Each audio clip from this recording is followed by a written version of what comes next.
En pleine nature, il faut faire gaffe quand vous précipitez. Avoir un minimum d'expérience. Oh, oh, oh. Je suis enfin arrivé dans le désert de Gobi, là où il n'y a absolument aucune verdure. C'est parti, suivez-moi. Je vais vous montrer comment survivre dans un endroit sans eau, au milieu de la nature. Ici, vous pouvez se trouver ce qu'on appelle des red manta. Ce sont des morceaux de sable cristallin qui peuvent se consommer nature ou avec un peu de sel si vous en avez. Très bon pour la santé, mais aussi très toxique. Vous voyez ceci? Ce sont des ronces, il ne faut pas les toucher. Ça pousse exclusivement dans le désert. Il n'y en a pas du tout dans les jardins ou en France, ça n'existe pas.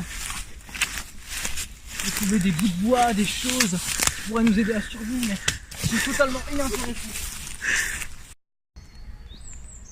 Non, Laetitia, non, toutes les conneries genre balance, je suis sûr qu'ils vont encore faire augmenter l'audimat à la télé sur RMC Découverte. Ils connaissent vraiment rien à la nature, ces gens-là. Ah bon, faut que je te laisse, moi j'ai une mission à tourner. Dans le désert, là où il n'y a absolument rien à part des cactus auxquels je peux m'accrocher, ça fait mal. Vous voyez, je suis obligé de prendre un point d'altitude pour trouver la prochaine source d'eau, qui est approximativement 8676 mètres.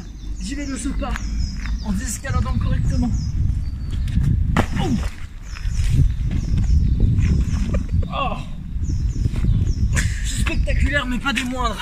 Si vous, spectateurs, tentez de reproduire ça chez vous, vous n'y arriverez clairement pas. Ah. Ça fait environ 4h30 que je marche. J'ai réussi à faire les 8000 km que je m'étais fixé. C'est bon, c'est ma source de potable. Ça désaltère vraiment bien. Vous pouvez en trouver à peu près partout dans le désert de Gobi. Mais sachez seulement une chose, ces petits trous que vous voyez là, dans les trous de serpent, et à l'intérieur il y a des œufs qui renferment du liquide amniotique qui pourront vous servir à, vous voyez, à boire le liquide et du coup vous désaltérer. C'est très sain pour la santé. Mais sachez que si la mer vous trouve, elle vous dévorera tout entier. Ce serpent fait seulement 15 cm de long, mais attention, il peut vous dévorer tout cru en une seule bouchée, car son corps peut s'allonger de 10 000 cm en une seconde. C'est parti. Vous marchez dans la forêt, vous courez comme là maintenant, c'est ce que je suis en train de faire. Oui. Oh. Oh. Le camoufler dans la forêt est très important. Ça peut vous permettre de survivre dans tous les instants. Les plus puérils aux plus pluriels. Je suis camouflé. Il faut que je trouve un abri pour la nuit. Il commence à faire froid et pleuvoir. Donc c'est compliqué.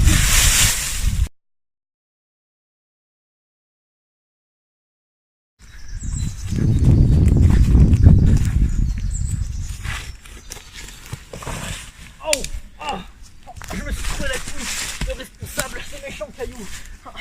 Je perds énormément de sang. Je vais peut-être mourir sur ce plateau aujourd'hui. Coupe la caméra. Coupe la caméra. J'ai réussi à cautériser et à soigner la plaie en seulement 47 secondes. C'est mon record. Une fois au Cambodge, j'ai fait 53 secondes et encore, j'ai eu l'aide d'un petit Somalien. Alors, vous prenez de la mousse du barbu du chêne de la forêt. Si vous avez joué à Skyrim, vous savez ce que c'est. Et une aiguille de bois de pin faite dans un os de fémur de lapin. C'est parfait pour recoudre une plaie.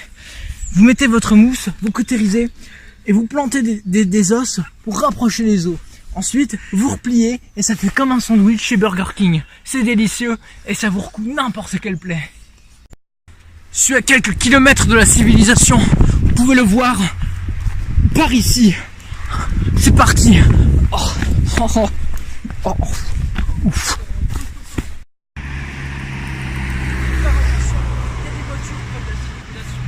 Il faut que je me camoufle. C'est bon, je suis enfin sur le bitume. Il m'a tellement manqué. Bon, je vous aime fort et surtout, n'oubliez pas que dans la survie, ce qui compte, c'est les couilles, ouais.